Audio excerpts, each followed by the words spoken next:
माननीय राज्यपाल राजस्थान एवं कुलाधिपति महोदय श्री कलराज मिश्र जी समारोह स्थल पर पधार चुके हैं। आप सभी से अनुरोध है कि राष्ट्रगान के लिए अपने अपने स्थान पर खड़े हो जाएं। जन गण मन अधिनायक जय हे भारत भाग्य विधाता। पंजाब सिंध गुजरात मराठा द्राविड उत्कल बंगा। विंध्य हिमाचल यमुना गंगा उच्चल जलधि तरंगा। तव शुभ नामे जागे तव शुभ आशीष मांगे। गाहे तव जय गाथा जन गण मंगलदायक जय हे भारत भाग्य विधाता। जय हे जय हे जय हे जय जय जय जय हे।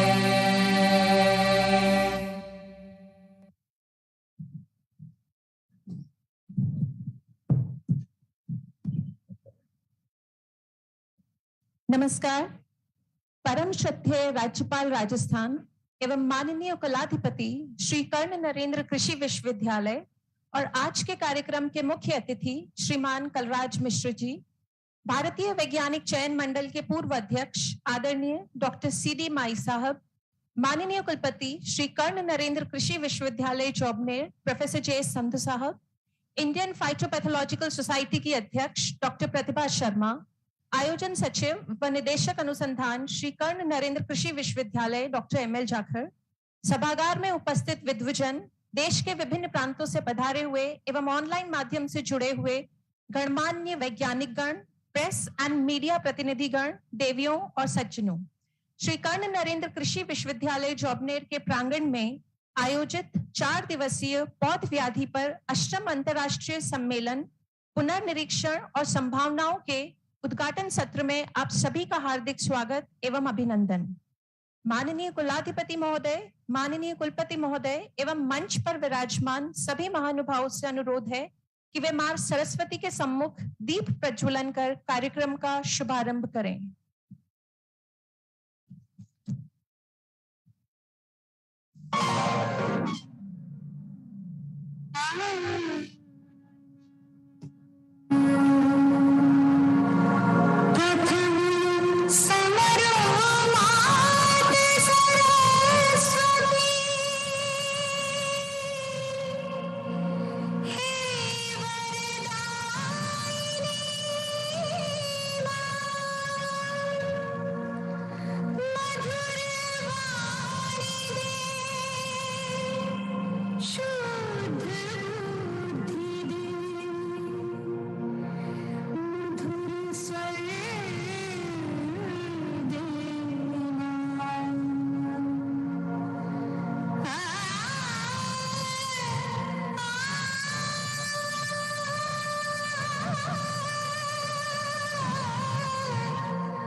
अब आप सभी के समक्ष विश्वविद्यालय का कुल गीत प्रस्तुत है।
माननीय कुलपति प्रोफेसर जे संधू साहब से निवेदन है कि वे माननीय कुलाधिपति महोदय का स्वागत पुष्पगुच्छ भेंट कर व उपरना पहनाकर करें।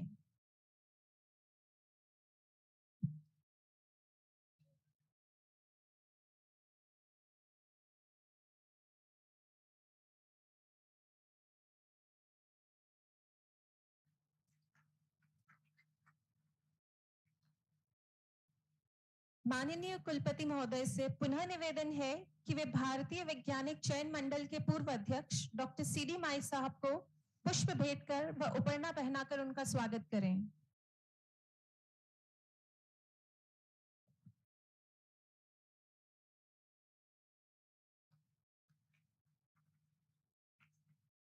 इंडियन फाइटोपैथोलॉजिकल सोसाइटी की अध्यक्ष डॉक्टर प्रतिभा शर्मा जी से निवेदन है कि वे माननीय कुलपति को पुष्पगुच्छ भेंट कर व उपरना पहनाकर सम्मानित करें।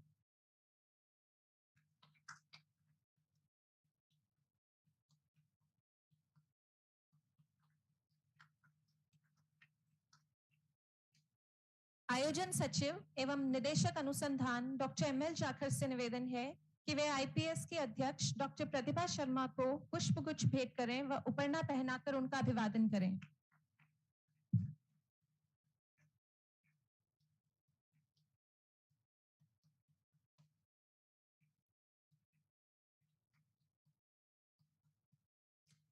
इंडियन फाइटोपैथोलॉजिकल सोसाइटी की अध्यक्ष डॉक्टर प्रतिभा शर्मा से निवेदन है कि वे आयोजन सचिव एवं निदेशक अनुसंधान डॉक्टर एमएल जाखर को पुष्पगुच्छ भेंट करें व उपरना पहनाकर उनका अभिवादन करें।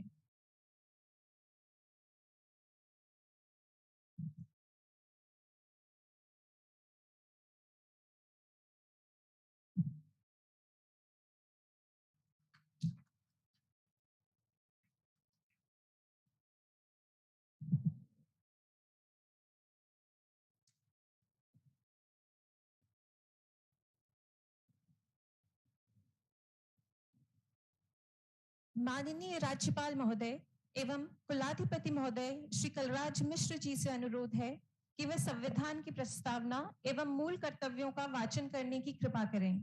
आप सभी से निवेदन है कि आप अपने अपने स्थान पर खड़े होकर अपने मन में संविधान की प्रस्तावना एवं मूल कर्तव्यों का वाचन करें। माननीय कुलाधिपति महोदय।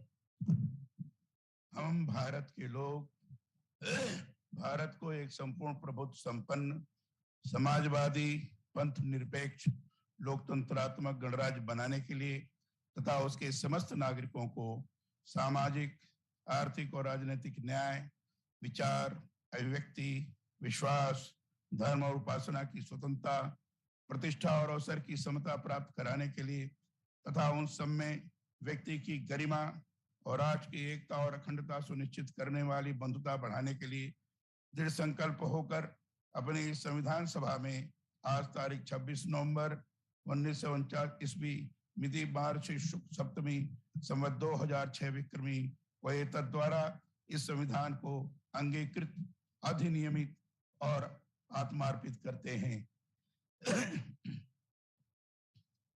अनुच्छेद 51 का मूल कर्तव्य। भारत के प्रत्येक नागरिक का यह कर्तव्य होगा कि वह एक संविधान का पालन करे और उसके आदर्शों संस्थाओं राष्ट्रध्वज और राष्ट्रगान का आदर करे। 2 स्वतंत्रता के लिए हमारे राष्ट्रीय आंदोलन को प्रेरित करने वाले उच्च आदर्शों को हृदय में संजोए रखे और उनका पालन करे। 3 भारत की प्रभुता एकता और अखंडता की रक्षा करे और उसे अक्षुण्ण रखे। 4 देश की रक्षा करे और आह्वान किए जाने पर राष्ट्र की सेवा करे। 5 भारत के सभी लोगों में समरसता और समान भ्रातृत्व की भावना का निर्माण करे, जो धर्म भाषा और प्रदेश या वर्ग पर आधारित सभी भेदभाव से परे हो, ऐसी प्रथाओं का त्याग करे जो स्त्रियों के सम्मान के विरुद्ध है। 6 हमारी सामाजिक संस्कृति की गौरवशाली परंपरा का महत्व समझे और उसका परिरक्षण करे। 7 प्राकृतिक पर्यावरण की, जिसके अंतर्गत वन झील नदी और वन्य जीव हैं, रक्षा करे और उसका संवर्धन करे तथा प्राणी मात्र के प्रति दया भाव रखे। 8 वैज्ञानिक दृष्टिकोण मानववाद और ज्ञानार्जन तथा सुधार की भावना का विकास करे। 9, सार्वजनिक संपत्ति को सुरक्षित रखे और हिंसा से दूर रहे। 10, व्यक्तिगत और सामूहिक गतिविधियों के सभी क्षेत्रों में उत्कर्ष की ओर बढ़ने का सतत प्रयास करे, जिससे राष्ट्र निरंतर बढ़ते हुए प्रयत्न और उपलब्धि की नई ऊंचाइयों को छू ले। 11, जो माता पिता या संरक्षक हो वह 6 से 14 वर्ष के बीच की आयु के यथास्थिति अपने बच्चे अथवा प्रतिपाल्य को शिक्षा प्राप्त करने के अवसर प्रदान करेगा। धन्यवाद।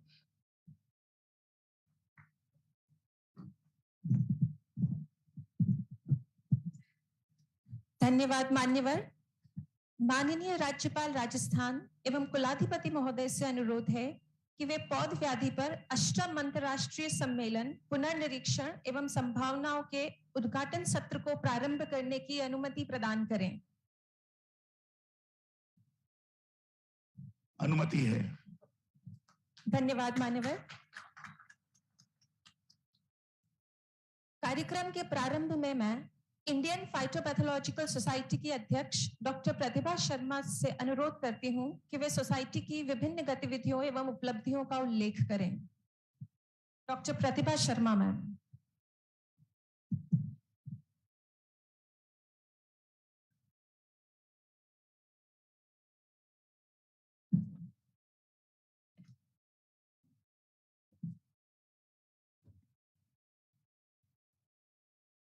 परम श्रद्धेय आदरणीय राज्यपाल राजस्थान एवं माननीय कुलाधिपति श्री कालराज मिश्र जी, पूर्व अध्यक्ष कृषि वैज्ञानिक चयन बोर्ड डॉक्टर CD माई जी, माननीय कुलपति डॉक्टर JS संधू जी, आयोजन सचिव एवं निदेशक अनुसंधान डॉक्टर ML जाखड़ जी, विभिन्न राज्यों से आमंत्रित अतिथिगण एवं ऑनलाइन से जुड़े समस्त वैज्ञानिक गण, आप सभी को बहुत बहुत नमस्कार। भारतीय पादप रोग विज्ञान संस्थान पादप रोग विज्ञान को बढ़ाने के लिए एक वैज्ञानिक संगठन है। यह विश्व के पादप रोग विशेषज्ञों की तीसरी सबसे बड़ी सोसाइटी है। डॉक्टर BB मुंदकर एक प्रख्यात पादप रोग विशेषज्ञ ने भारतीय कृषि अनुसंधान संस्थान नई दिल्ली में 28 फरवरी 1947 में इस सोसाइटी की स्थापना की थी। यह सोसाइटी पादप रोगों और उनके नियंत्रण के अध्ययन के लिए समर्पित एक अंतरराष्ट्रीय वैज्ञानिक संगठन है। सोसाइटी अपनी पत्रिकाओं के माध्यम से पादप स्वास्थ्य विज्ञान के क्षेत्र में नवीनतम घटनाओं और अग्रणी शोध कार्यों के बारे में जानकारी प्रदान करता है और सार्वजनिक नीति निर्माताओं एवं बड़े वैज्ञानिक समुदायों के साथ पादप स्वास्थ्य की जानकारी के आदान प्रदान में भाग लेता है और वैज्ञानिक संचार, सहयोग और व्यावसायिक विकास के लिए अवसर प्रदान करता है। इसके प्रमुख उद्देश्यों में है भारत में कवक एवं पादप रोग विज्ञान का विकास, देश में कवक एवं पादप रोग विज्ञान संबंधी अध्ययन और अनुसंधान को प्रोत्साहित करना, कवक एवं पादप रोग विज्ञान संबंधी ज्ञान के प्रसार के साथ भारत में एवं विदेश में रहने वाले वैज्ञानिक कार्यों से संबंधित इस सोसाइटी के सदस्यों के बीच निकटता स्थापित करना और इस करने के लिए हमारे इसमें 8 अध्याय जुड़े हुए हैं, जो कि इस देश में दिल्ली क्षेत्र, दिल्ली, उत्तर, मध्य पूर्वी, पूर्वी क्षेत्र, उत्तरी पूर्वी क्षेत्र, मध्य पश्चिमी एवं दक्षिणी क्षेत्र में विभाजित ये सोसाइटी अपने विभिन्न राज्यों में इस कार्य प्रणाली को अपनाती है और इसके कार्यकारी परिषद भी 25 सदस्यों का नीति निर्णय करने वाला निकाय बनता है, जिनकी कि साल में कम से कम 2 बार तो बैठक होती है और विश्लेषण होता है। सोसाइटी राष्ट्रीय हित में हर साल अपनी वार्षिक बैठक में रोगों की समस्याओं का बेहतर समझ के लिए संगोष्ठियां और सेमिनार का आयोजन करती है। सोसाइटी पादप रोग विज्ञान के क्षेत्र में अंतर्राष्ट्रीय संगोष्ठी के आयोजन में अग्रणी है। ये हमारी 8वां सम्मेलन है जो कि अंतर्राष्ट्रीय है और इसी ने डिफरेंट वैज्ञानिकों जो विदेशों से अब के बार हमारे 42 देशों से इसमें ऑनलाइन जुड़ रहे हैं और विदेशी महत्व नहीं, हम क्षेत्रीय महत्व पे भी बहुत जोर देते हैं और इसीलिए उसी प्रकार की कार्यशालाएं, व्याख्यान और समस्त चर्चाएं करते हैं। इस सोसाइटी प्रतिवर्ष अपनी जो वार्षिक बैठक करती है उस पे 400 से 500 प्रतिभागी होते हैं जो कि विभिन्न उत्पादों और सेवाओं के बारे में जानकारी प्राप्त करते हैं, दूसरों के साथ जुड़कर संगोष्ठियां और चर्चा भी करते हैं, तकनीकी पोस्टर के माध्यम से अनेक प्रकार के वर्तमान शोध परिणामों को देखते हैं और उनके निष्कर्षों का साझा करते हैं। राष्ट्रीय संगोष्ठी के सदस्य परस्पर जानकारी का आदान प्रदान करने के लिए सहयोगियों के साथ मिलते हैं और अपने कार्यकलाप का विश्लेषण किया जाता है। यहाँ पर पादप रोग विज्ञान के क्षेत्र में उनके योगदान का सम्मान हेतु विख्यात पादप रोग विशेषज्ञ नाम पर 12 व्याख्यान पुरस्कारों की स्थापना की है। ये व्याख्यान पुरस्कार सोसाइटी की वार्षिक बैठक में हर साल प्रस्तुत किए जाते हैं। सोसाइटी नियमित रूप से वार्षिक बैठक में कई प्रतिष्ठित पुरस्कारों के माध्यम से पादप रोग विज्ञान के लिए महत्वपूर्ण योगदान करने वालों को आमंत्रित करती है। यह सोसाइटी कवकों, जीवाणुओं, विषाणु विज्ञान, पादप रोगों एवं सूत्रकृमि संबंधी विषयों पर पादप रोग विज्ञान के क्षेत्र में अग्रणी अनुसंधान पत्रिका इंडियन फाइटोपैथोलॉजी का प्रकाशन करती है। यह पत्रिका मार्च, जून, सितंबर एवं दिसंबर तिमाही में प्रकाशित होती है। इंडियन फाइटोपैथोलॉजी इस दिशा में कार्यरत है और प्रयासरत है। यह सोसाइटी वैज्ञानिकों के लिए विविध वैश्विक समुदायों को पादप स्वास्थ्य के विषय में लाभकारी एवं विश्वसनीय जानकारी उपलब्ध करवाने के लिए प्रतिबद्ध है। धन्यवाद। यह रोचक जानकारी साझा करने के लिए आपका धन्यवाद मैम।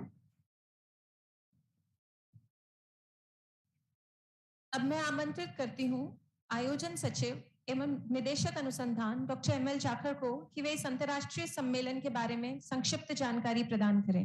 निदेशक अनुसंधान डॉक्टर एमएल जाखड़।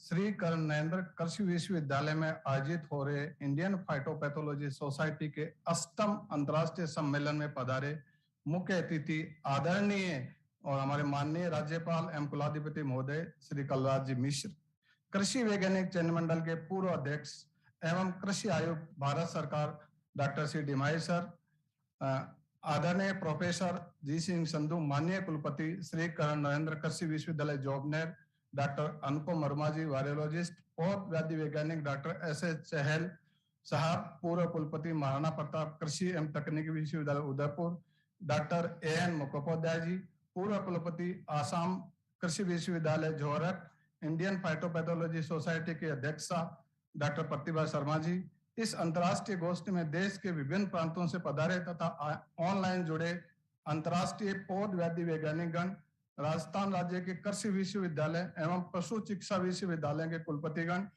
श्री कर्ण नरेंद्र कृषि विश्वविद्यालय के समस्त अधिष्ठातागण, संकाय सदस्य, निदेशक एवं समारोह में पधारे पत्रकार बंधु, सम्मानीय अतिथिगण, भाइयों और बहनों, मैं सबका हार्दिक स्वागत करता हूं। और मुझे ये बताते हुए बड़ी प्रसन्नता हो रही है कि इस सोसाइटी को स्थापना हुई इस वर्ष 75वें वर्ष में प्रवेश कर रही है और हमारा भी ये सौभाग्य है कि यह कृषि महाविद्यालय भी इसी वर्ष अपना प्लेटिनम जुबली ईयर मना रहा है, जिसका शुरुआत हमारे माननीय कुलाधिपति महोदय ने 17 जुलाई 2021 को किया था और आज इस कड़ी में दोबारा भी जुड़े हैं हमारे साथ, जिसका हमें बड़ा हर्ष है। और सर, ये सेमिनार जो अंतर्राष्ट्रीय सम्मेलन है वो 4 दिवस के लिए हो रहा है इस महाविद्यालय में, जो 23 से 26 मार्च तक चलेगा। और इस सम्मेलन में मुख्य रूप से 4 तकनीकी सत्र होंगे।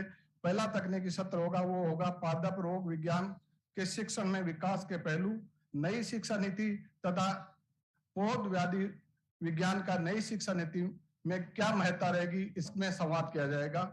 दूसरा जो हमारा तकनीकी सेशन मुख्य रूप से चलेगा उसमें पौध व्याधि विज्ञान के मूल अनुसंधान जैसे कि पादप रोग जनकों की वर्गीकरण और प्रणाली, रोग जनकों के जीनोमिक्स, रोग विकास का तंत्र, मेजबान पादप प्रतिरोध, महामारी विज्ञान और फसल नुकसान का संबंधी संवाद होगा।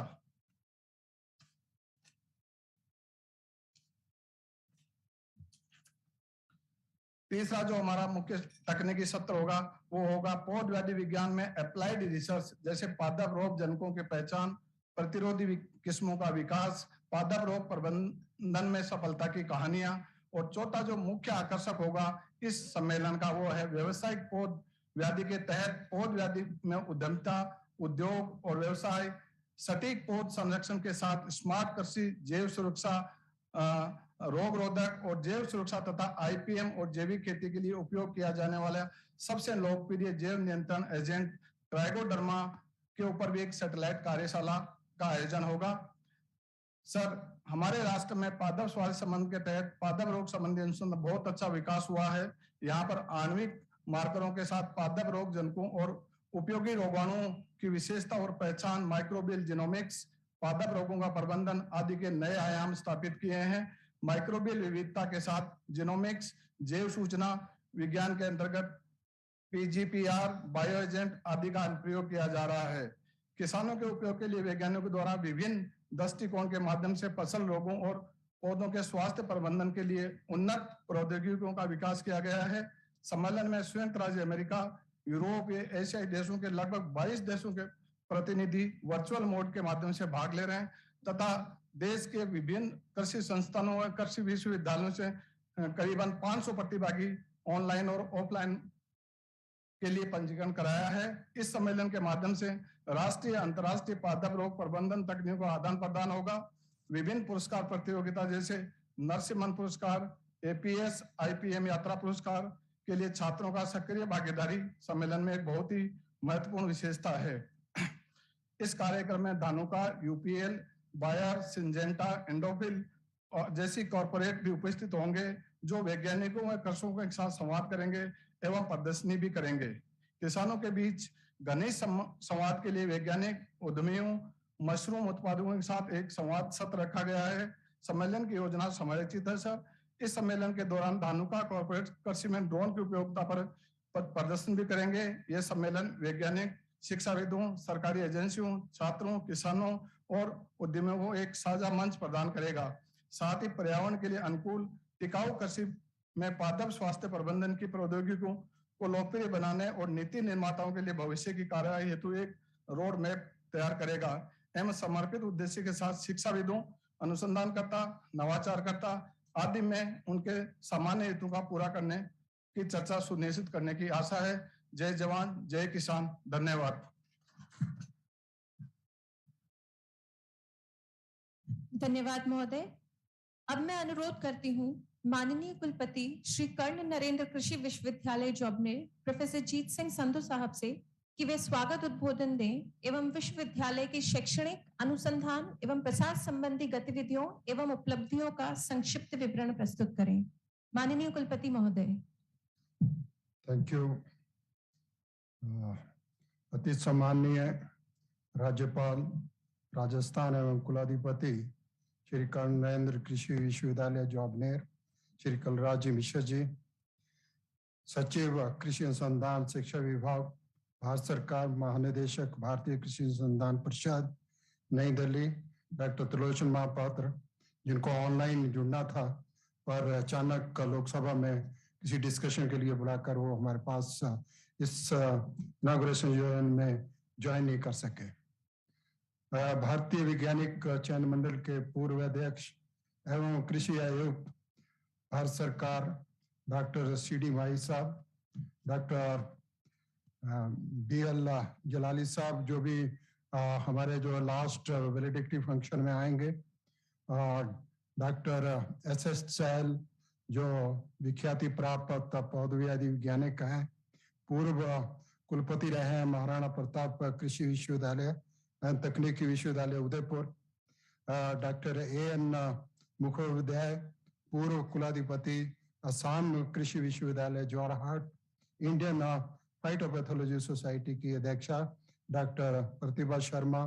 इस अंतर्राष्ट्रीय गोष्ठी में देश के अलग अलग प्रांतों से तथा ऑनलाइन पधारे अंतर्राष्ट्रीय पौधव्याधि के वैज्ञानिकगण, राजस्थान कृषि विश्वविद्यालय के कुलपतिगण और इसी हमारे ऑफ द स्टेज बहुत सारे वैज्ञानिक doctor PK Chakravarti, doctor MS आरन, doctor DV Singh, doctor US Singh, doctor Ashwini Kumar और बहुत सारे ऐसे वैज्ञानिक हैं जिनके साथ मुझे काम करने का मौका और सम्मान मिला है।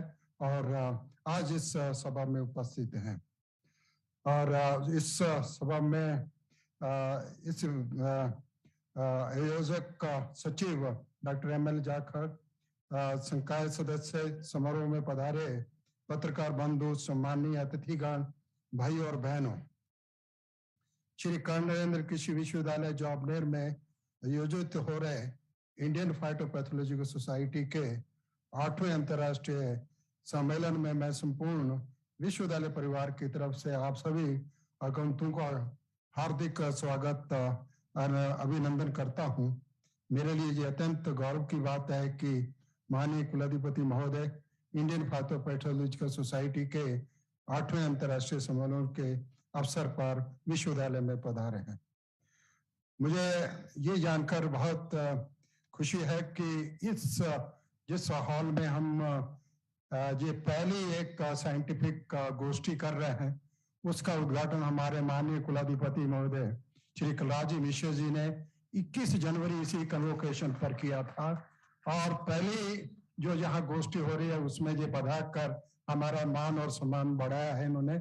इसलिए ये चीज को द्योतक है कि ये साइंस के प्रति हमेशा जितनी हमारी बैठकें होती हैं, शोध के कार्यों को तेज कैसे किया जाए, मानव कल्याण के लिए, किसानों के कल्याण के लिए कैसे कार्य को आगे बढ़ाएं, उसमें हमेशा हमें प्रेरित करते हैं। कुछ समय पहले जो हमारी Indian national academy of agriculture sciences, उसका एक डिस्कशन था साइंस कल्चर, यूनिवर्सिटी में साइंस कल्चर को कैसे डेवलप करें। और जब से मैं आया हूँ ये कोशिश मैं लगा हूँ कि इस विश्वविद्यालय में उस तरह के कल्चर को थोड़ा वापस लाऊं, थोड़ा सा उस दिशा में मोड़ दूं। और मुझे आशा है कि जिस हॉल की शुरुआत इतनी अच्छी हो रही है, डेफिनेटली आने वाले दिनों में इस विश्वविद्यालय में साइंस कल्चर को डेवलप करने के लिए जो मेरा अपना एक विषय था, ऑब्जेक्टिव था, मैं उसको लगता है पूर्ण करता हुआ देख रहा हूं। और इस तरह से विज्ञान के बिना हमारा जीवन आगे नहीं बढ़ सकता है, भले ही कोई भी कल्चर हो, क्योंकि हम जैसे जैसे हम आगे बढ़ रहे हैं, हमारी कृषि में जो चैलेंजेस हैं वो बहुत बढ़ते जा रहे हैं। क्लाइमेट चेंज सबसे बड़ा हमारे लिए चैलेंज है कि उससे कैसे निपटा जाए। और क्लाइमेट चेंज से आप जितने भी सभी प्लांट पैथोलॉजिस्ट वैज्ञानिक काम कर रहे हैं बीमारियों का, जैसे क्लाइमेट चेंज होगा नई नई बीमारी का उत्सर्जन होगा, कुछ बीमारियां चली जाएंगी, कुछ पीछे रह जाएंगी। कुछ दिन पूर्व मैं एक बात कर रहा था कि NBPGR का जो 30 साल का मटेरियल हमने NBPGR में स्टोर कर रखा था, जब हमने उसको वेलिंगटन में उसको रीजनरेशन के लिए ग्रो किया तो मुझे फिर वहां पर लूज समट पौधों में देखने को मिला। आप देख सकते हैं कि आपका पैथोजन जो है कितना विरुलेंस, कितनी वो कंडीशन में जीवित रह सकता है। तो जिसके लिए आप अपने जो है कार्य कर रहे हैं दिन रात। और नो डाउट बहुत सारे ऐसे चैलेंज आप लोगों ने एक्सेप्ट किए हैं। और हमेशा वी ट्रस्ट की कहानी बहुत लंबी है, जिसमें हमेशा हमने कभी भी वीस ट्रस्ट को हमारे ऊपर हावी नहीं होने दिया और एक अच्छी रिसर्च को करते हुए आगे बढ़े। वी ट्रस्ट इन राइस में, जहाँ किसी भी सब्जेक्ट में आप ले लीजिए, जिसमें प्लांट पैथोलॉजी का इतना अग्रणी योगदान रहा है, जो नेशनल फूड सिक्योरिटी मैं कह रहा हूँ उसके आप स्तंभ है। आपके बिना जो है नेशनल सिक्योरिटी मुझे लगता है कहीं अधूरी रह जाएगी। पर डेफिनेटली विद जैसे टाइम चेंज हो रहा है, हम ऑर्गेनिक फार्मिंग की तरफ बढ़ रहे हैं, हम कंजर्वेशन एग्रीकल्चर की तरफ बढ़ रहे हैं और हम नेचुरल फार्मिंग की तरफ बढ़ेंगे। तो जो हमारे तौर तरीके, जो हमारे मैनेजमेंट के हैं, उसमें भी हमें टोटल जो है चेंजेस कैसे लाने हैं, उसके साथ पेस रख के कैसे जो है जो पैथोजन होस्ट में जो अपना एक कॉम्बिनेशन है उसको कैसे बैलेंस फॉर्म में बनाए रखना है और देश की फूड सिक्योरिटी को हम आगे कैसे कर सकते हैं। और वो हमेशा के लिए आप उसके लिए तत्पर हैं। और ये गोष्ठी जो है डेफिनेटली जो साइंसेज में एडवांसेस हुए हैं, अब हम मोलिकुलर लेवल पर पहुंच गए हैं, बायोटेक्नोलॉजी टूल्स जिसमें हम बहुत जल्दी जो है उसको एनालाइज करके और जल्दी जो है प्रॉब्लम का सोल्यूशन ढूंढ सकते हैं, पर लेकिन प्रॉब्लम भी उसी के साथ साथ बढ़ती जा रही हैं। जैसा डॉक्टर जाखड़ ने बताया कि बहुत सारे विषय इस गोष्ठी में डिस्कस होंगे। डेफिनेटली कृषि जो शिक्षा की नई नीति है 2020 उस पर भी हमारा सबका ध्यान है और माननीय कुलाधिपति महोदय ने एक टास्क फोर्स बना रखा है जो समय समय पर इसकी व्याख्या करके और कैसे राजस्थान में न्यू एजुकेशन पॉलिसी को लागू किया जाए उस पर बराबर ध्यान दे रहे हैं और सभी कृषि विश्वविद्यालय उस तरफ बढ़ रहे हैं। सर, आपका सपना है कि यूनिवर्सिटी स्मार्ट एग्रीकल्चर बने, डिजिटल एग्रीकल्चर, डिजिटल टेक्नोलॉजी को कैसे लेके आए, और उसका सबसे बड़ा नमूना यह है कि आज देश विदेश के साथ जुड़े हुए हैं। और इस विश्वविद्यालय में मैं आपको बताऊं कि सर 25 हमारे स्मार्ट क्लासरूम बन के तैयार हो गए, 12 हमारे वर्चुअल क्लासरूम है। अब हम किसी भी हमारा जो आउटसाइड जो एग्रीकल्चर कॉलेज है जहाँ हम उनके साथ जुड़ के आगे काम कर रहे हैं। और डेफिनेटली रिसर्च में हमें बहुत मेहनत करने की जरूरत है।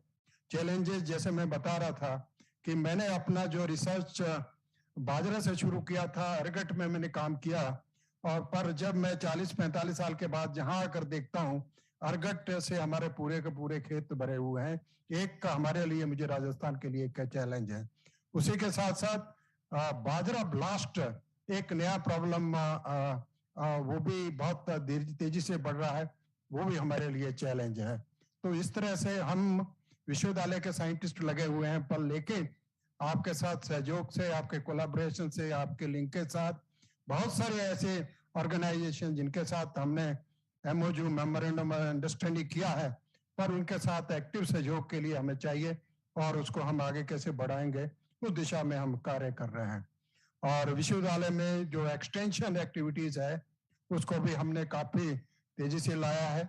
हमारे पास 8 कृषि विश्वविद्यालय हैं, कृषि विज्ञान केंद्र हैं, जो क्योंकि हमारे पास 8 डिस्ट्रिक्ट हैं तो सभी डिस्ट्रिक्ट में एक एक कृषि विज्ञान केंद्र जो यूनिवर्सिटी से एफिलिएटेड वो है, जो प्रसार का कार्य करता है। और उस दिशा में हम आगे बढ़ रहे हैं कि डिजिटल आईसीटी का प्रयोग करके उसको हम आगे कैसे बढ़ाएं। उसी के साथ साथ हमारा ये एक ऑब्जेक्टिव रहा है कि हमारे जो स्टूडेंट हैं उसमें कैसे स्किल पैदा करें, कोई जॉब करने का स्किल कैसे बढ़े, उनका कम्युनिकेशन स्किल कैसे बढ़े, उनका ड्राफ्ट राइटिंग कैसे बढ़े। इसलिए हमारा जो career development centre higher education में हमें दिया गया है, तो उसके अंदर हम अपने स्टूडेंट को भरपूर तैयार कर रहे हैं। हमारे पास इंक्यूबेटर सेंटर भी है जिसमें बहुत सारे नौजवान जो बाहर से किसान हैं जो यहाँ आकर शिक्षा पाकर और अपना प्रोजेक्ट तैयार कर उसकी फंडिंग प्राप्त कर रहे हैं। इस तरह से विश्वविद्यालय सारे जो विषय हैं उस पर कार्य कर रहा है, लेकिन इस गति को हमें और बढ़ाना है। उसमें आप सब लोग इस विश्वविद्यालय में आए हैं, आपके सहयोग से हम इसको और गति प्रदान करेंगे। मैं ज्यादा न बात करते हुए पुनः हमारे कुलाधिपति महोदय का उनका स्वागत करता हूँ, धन्यवाद करता हूँ कि उन्होंने हमें आज ये मौका दिया। उनके जो है आशीर्वाद हम सुनेंगे और इस विश्वविद्यालय को हम आगे लेके जाएंगे।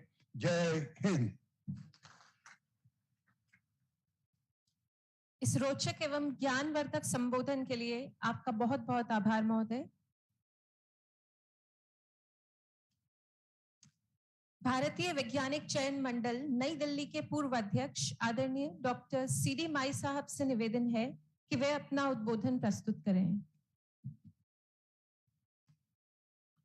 माननीय राज्यपाल एवं कुलाधिपति महोदय कलराज जी मिश्र जी, डॉक्टर जीत सिंह कुलपति श्री कर्ण नरेंद्र कृषि विश्वविद्यालय जोबनेर, इंडियन फाइटोपैथोलॉजी सोसाइटी की अध्यक्षा डॉक्टर प्रतिभा शर्मा, इस आयोजन को जिन्होंने साकार किया है वो डॉक्टर जाखड़, पौध व्याधि के संबंधित मेरे सारे साथी, वैज्ञानिक गण, पादप रोग में काम करने वाले मेरे स्टूडेंट भाई, इस विश्वविद्यालय के प्राध्यापक गण और पत्रकार भाइयों,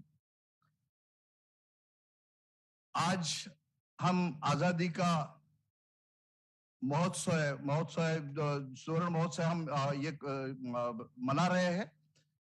उसके साथ साथ मुझे बड़ी खुशी हुई कि हमारे जो सोसाइटी है उसको भी 75 साल हुए हैं और इस कॉलेज को भी 75 साल हुआ है। तो ये सारा एक योग ऐसा है कि मुझे लगता है कि ये त्रिवेणी संगम आज हम यहाँ फलित कर रहे हैं।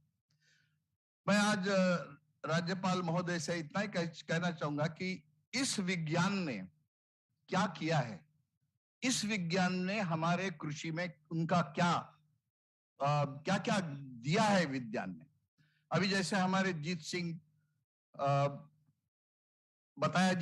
कुलपति जी ने बताया है कि इस विज्ञान के कारण हमारी हरित क्रांति में हमारा जो योगदान हरित क्रांति में कम से कम 50% होगा, क्योंकि उसके बाद हमारा व्हीट प्रोडक्शन जो है कुलपति जी कुलाधिपति जी, हमारा व्हीट प्रोडक्शन कभी कम हुआ ही नहीं, कंटिन्यूअसली हम बढ़ते जा रहे हैं। और आज ये स्थिति आ गई है कि हम गरीब देश जैसे अफगानिस्तान को हम फुकट मुफ्त में गेहूं दे रहे हैं।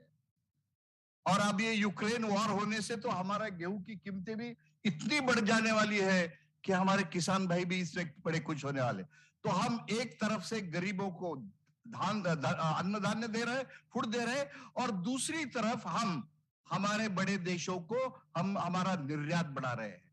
हमारे इस जो विज्ञान का जो महत्व है, मुझे लगता है कि ये दो चीजों में, राइस और व्हीट में इतना ज्यादा है कि इसके बगैर आज हमारा जो उत्पादन है वो बढ़ नहीं सकता था। हमने आज भारत में आत्मनिर्भर होने की ठानी। हमारे पंतप्रधान जी ने बोला है कि हमें आत्मनिर्भर होना है, ये तो बहुत जरूरी है। अब आज हम ये जो गोष्ठी कर रहे हैं, इसमें मैं सोचता हूं कि जिसमें हम आत्मनिर्भर नहीं है उसके ऊपर हमारी बात होनी चाहिए। और मुझे खुशी है कि मैं जैसे इनका प्रोग्राम देख रहा हूं, तो जिसमें हम आत्मनिर्भर नहीं, किसमें नहीं है, हमारे एडिबल ऑयल में हम आत्मनिर्भर नहीं है। खाद्यान्न जो हमारा तेल है, 80,000 करोड़ का खाद्यान्न तेल एवरी ईयर हम मंगा रहे हैं। हमारे पास 9 बड़े बड़े, जैसे मूंगफली है, हमारा सरसों है, सोयाबीन है, बड़े बड़े है, बड़ी एरिया में है, लेकिन हमारा उत्पादन इतना कम है कि हमें सारा तेल आयात करना पड़ रहा है। 15 million tonne oil, edible oil we are importing. तो ये हमारे लिए एक बड़ी शर्म की बात है। हमारे माननीय पंतप्रधान बार बार कह रहे हैं कि हम इसको कैसे घटा सकते हैं। अब इसमें हमारे पैथोलॉजिस्ट जो है, इनका रोल बहुत इंपॉर्टेंट है। अब ये सभी जो जितने मैंने आपको नाम लिए हैं और बाकी जो छोटे हैं किसमें है, हमारे जो जैसे सैफफ्लावर है, सनफ्लावर है, और 9 ऑयल सीड है, एडिबल ऑयल सीड। ये 9 एडिबल ऑयल सीड में सबसे ज्यादा प्रॉब्लम जो है वो बीमारी का है, और इसीलिए हमारी उत्पादकता बढ़ने रही। मैं हमारे कुलपति से विनती करूंगा, और जो हमारे बाकी कुलपति आए हैं उनसे विनती करूंगा कि हर एक विद्यापीठ में अभी आपको ये एक वॉर फुटिंग पे हमें काम लेना पड़ेगा कि जिसके तरह से हम हमारा एडिबल ऑयल का जो इंपोर्ट है वो पूरा बंद हो जाए, और हम ये ठान ले कि 5 साल में हमारा एडिबल ऑयल हम स्वयं आत्मनिर्भर हो सकते हैं। मुझे लगता है ऐसे कुछ हमारे जो प्रोग्राम जब हम साइंस मीट करते हैं, तब ये एक हमारा डिसीजन हम लेना चाहिए, ताकि हम आगे इसके ऊपर क्या किया है हमने अगले मीटिंग में ये हम चर्चा कर सकते हैं। आज के दिन मुझे इस सम्मेलन में बुला के प्रतिभा शर्मा के ऊपर बहुत धन्यवाद देता हूं, और आज मुझे कुलाधिपति महोदय के साथ बैठने का मौका जो उन्होंने दिया है उसके लिए भी मैं उनका बहुत बहुत आभारी हूं। धन्यवाद। आपके उत्साहवर्धक शब्दों के लिए आपका बहुत बहुत धन्यवाद महोदय। अब मैं माननीय कुलाधिपति महोदय से निवेदन करती हूं कि वे doctor AP Mishra life time achievement award doctor BV Singh ji को प्रदान करने की कृपा करें। Doctor AP Mishra life time achievement पुरस्कार प्लांट पैथोलॉजी में उत्कर्ष अनुसंधान, शिक्षण, प्रौद्योगिकी, अनुप्रयोगों एवं नेतृत्व के लिए प्रदान किया जाता है। इस पुरस्कार में पुरस्कार राशि 15,000 रुपए, एक प्रशस्ति पत्र व स्मृति चिन्ह शामिल हैं। डॉक्टर डीवी सिंह जी से अनुरोध है कि वे मंच पर आकर अपना सम्मान ग्रहण करें। डॉक्टर धर्मवीर सिंह जी का जन्म 3 नवंबर 1944 को मेरठ, उत्तर प्रदेश में हुआ था। आपने स्नातक, स्नातकोत्तर एवं विद्या वाचस्पति की उपाधि प्लांट पैथोलॉजी में government agriculture college Kanpur, Uttar Pradesh से प्राप्त की। अपने सेवा काल के दौरान IARI न्यू दिल्ली में आपने वरिष्ठ गेहूं रोग विज्ञानी, प्रधान वैज्ञानिक प्रमुख, प्लांट पैथोलॉजी विभाग एवं एमेरिटस साइंटिस्ट के रूप में कार्य किया। आपके पास 38 वर्षों का शोध एवं शिक्षण का विस्तृत अनुभव है, जिसमें आपने 14 MSc एवं PhD छात्रों का मार्गदर्शन किया। आपका प्रमुख योगदान गेहूं की बीमारियों जैसे कि जंग, बट्स और विभिन्न पहलुओं पर, पर्ण रोगों पर, विशेष रूप से महामारी विज्ञान एवं एकीकृत रोग प्रबंधन पर है। गेहूं में करनाल मंच पर आपके योगदान को अंतर्राष्ट्रीय स्तर पर मान्यता मिली है।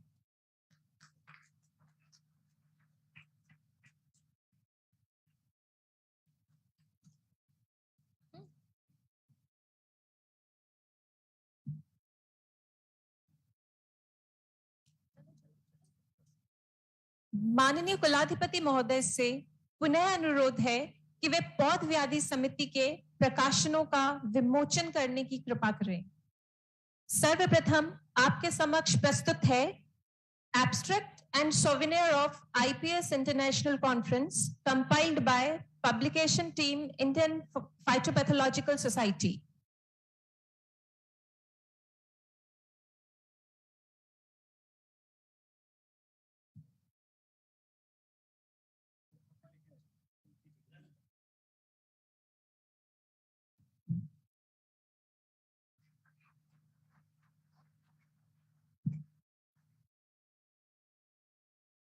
अब आपके समक्ष प्रस्तुत है A Journey of 75 Years Indian Phytopathological Society compiled by the publication team IPS.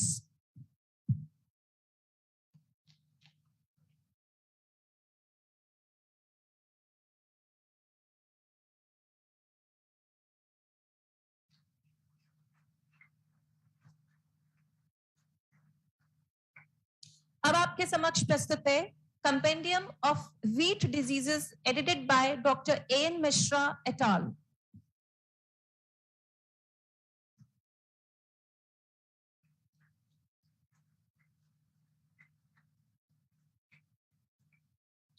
Next is Compendium of Vegetable Crops Disease edited by Dr. Pratibha Sharma et al.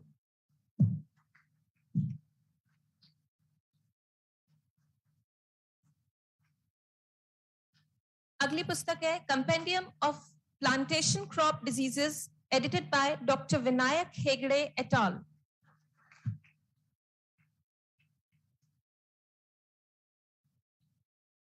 Compendium of mushroom diseases edited by doctor MP Thakur et al.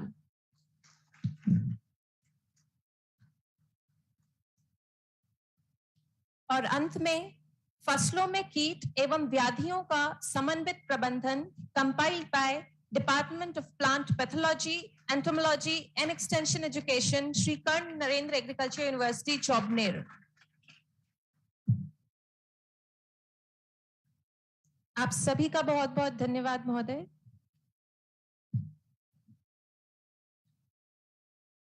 अब मैं माननीय कुलाधिपति एवं राज्यपाल के राजस्थान श्रीमान कलराज मिश्र जी से विनम्रता पूर्वक आग्रह करती हूं कि आप अपने आशीर्वचनों से हमारा मार्गदर्शन करने की कृपा करें। माननीय कुलाधिपति महोदय।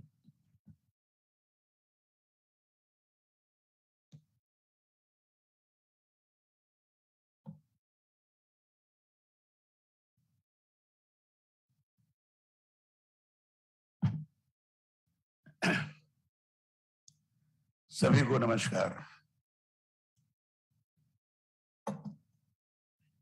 श्री कर्ण नरेंद्र कृषि विश्वविद्यालय जोबनेर में आयोजित प्लांट पैथोलॉजी एवं प्रोस्पेक्ट विषयक 8वें अंतर्राष्ट्रीय सम्मेलन में उपस्थित भारतीय वैज्ञानिक चयन मंडल के पूर्व अध्यक्ष एवं कृषि आयुक्त भारत सरकार डॉक्टर श्री माई जी, ख्यात प्राप्त पौध व्याध से जुड़े वैज्ञानिक एवं पूर्व कुलपति महाराणा प्रताप कृषि एवं तकनीकी विश्वविद्यालय उदयपुर डॉक्टर एस चहल जी, पूर्व कुलपति आसाम कृषि विश्वविद्यालय जोरहाट डॉक्टर एन मुखोपाध्याय जी, श्री कर्ण नरेंद्र विश्वविद्यालय जवाबनेर के कुलपति प्रोफेसर जी.सी. संधू जी, इंडियन फाइटोपैथोलॉजिकल सोसाइटी की अध्यक्षा डॉक्टर प्रतिभा शर्मा जी, इस अंतर्राष्ट्रीय गोष्ठी में देश के अलग अलग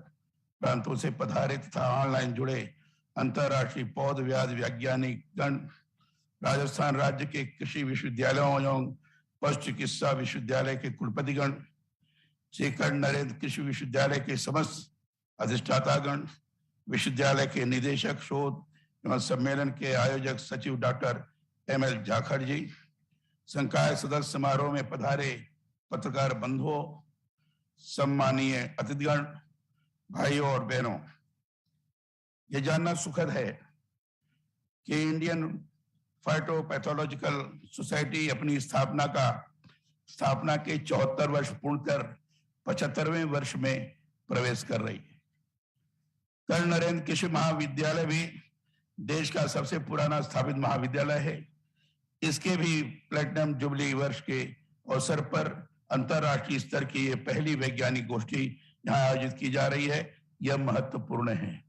सही डॉक्टर माई ने कहा कि तीनों अमृत महोत्सव मनाए जा रहे हैं और ऐसे ये त्रिवेणी का संगम है। निश्चित रूप से इसमें से सार तत्व के रूप में बहुत अच्छी चीज प्राप्त होगी जो भारत के किसानों को और भारत के नागरिकों को लाभ प्रदान करने में सक्षम होगी। जो हमने ज्वाला माता जी के पावन धरा है, यहाँ पर प्लांट पैथोलॉजी रेट्रोस्पेक्ट एवं प्रोस्पेक्ट विषय पर अंतर्राष्ट्रीय संगोष्ठी में देश विदेश से जो कृषि वैज्ञानिक भाग ले रहे हैं उन सभी का अभिनंदन और स्वागत है। ऐसे समय में जब जलवायु परिवर्तन और रासायनिक उर्वरकों के अंधाधुंध इस्तेमाल से फसलों पर तेजी से खतरा मंडरा रहा है, पौध संरक्षण आज के समय की सबसे बड़ी आवश्यकता बन गई है। यह सुखद है कि आपकी ये सोसाइटी पौधों या विभिन्न फसलों में लगने वाली बीमारियों के अध्ययन के साथ साथ उनके नियंत्रण और अनुसंधान के लिए अंतर्राष्ट्रीय स्तर पर कार्य कर रही है। मैं मानता हूं कि पौधों एवं फसलों पर होने वाली व्याधियों का अध्ययन जितना जरूरी है, उतना ही अधिक जरूरी यह भी है कि कैसे उन व्याधियों का समुचित उपचार पर्यावरण के अनुकूल हो। मुझे इस बात की प्रसन्नता है कि इस दिशा में पादप स्वास्थ्य विज्ञान के क्षेत्र में नवीनतम घटनाओं एवं अग्रणी शोध कार्यों के बारे में अपने प्रकाशनों के जरिए जानकारी प्रदान करने के साथ ही आपकी यह सोसाइटी नीति निर्माताओं व वैज्ञानिक समुदायों के साथ शोध कार्यों के आदान प्रदान का कार्य भी करती है। पौध विज्ञान को गंभीरता से लेने की जो आवश्यकता है, इससे बड़े स्तर पर जीवन को बचाया जा सकता है। वर्ष 1845 में आयरलैंड में आलू में लेट ब्लाइट बीमारी हो गई थी। इसके कारण वहां की जनसंख्या 80 लाख से घटकर 40 लाख तक पहुंच गई थी। यह इसीलिए हुआ कि पर्याप्त भोजन नहीं मिलने के कारण लाखों लोगों की वहां मृत्यु हो गई। इसी तरह हमारे यहाँ वर्ष 1943 में बंगाल में चावल की फसल में लीफ स्पॉट बीमारी हो गई थी। इससे लाखों हेक्टेयर क्षेत्र में चावल की फसल खत्म हो गई थी। इस घटना को आज भी ग्रेट फेमिन ऑफ बंगाल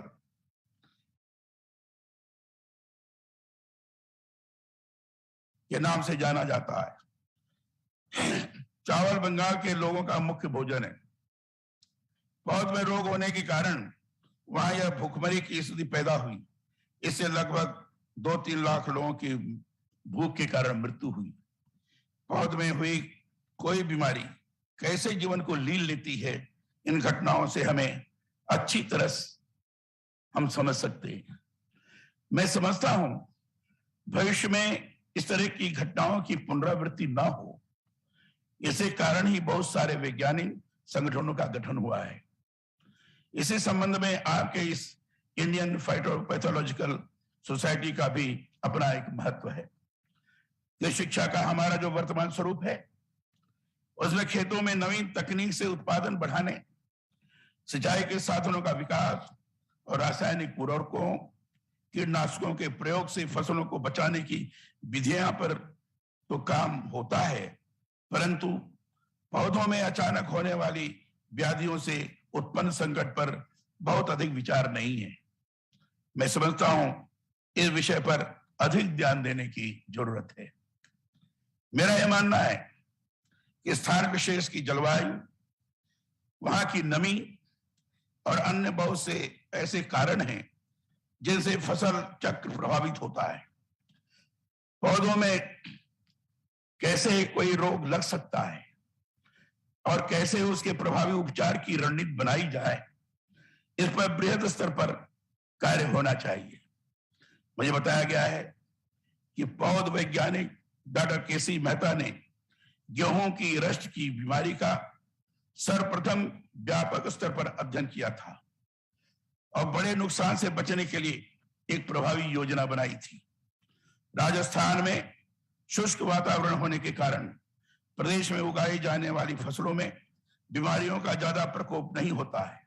फिर भी कुछ ऐसी बीमारियां हैं जैसे टमाटर एवं मिर्च का विषाणु रोग तथा बीजी मसालों में फिजेरियम विल्ट, ब्लाइट, बाजरे का झुलस आदि। इस तरह के रोगों के प्रबंधन के लिए राजस्थान के कृषि विश्वविद्यालयों को भारतीय कृषि अनुसंधान परिषद के सहयोग से किसी दीर्घकालीन कार्य योजना पर कार्य करने की जरूरत है। यह अच्छी बात है कि आपके इस कृषि महाविद्यालय के वैज्ञानिक doctor N Prasad, doctor R Prasad, doctor JP Agnihotri, doctor VN Pathak आदि रोग प्रबंधन के लिए कार्य कर रहे हैं। मैं चाहता हूं राजस्थान की प्रमुख फसलों के परिप्रेक्ष्य में वे उनसे जुड़े संभावित रोगों और उनके उपचार की किसी प्रभावी शोध योजना पर कार्य ही नहीं करें, बल्कि अपने शोध निष्कर्षों से आम जन को लाभान्वित भी करें। इस समय देश भर में केले की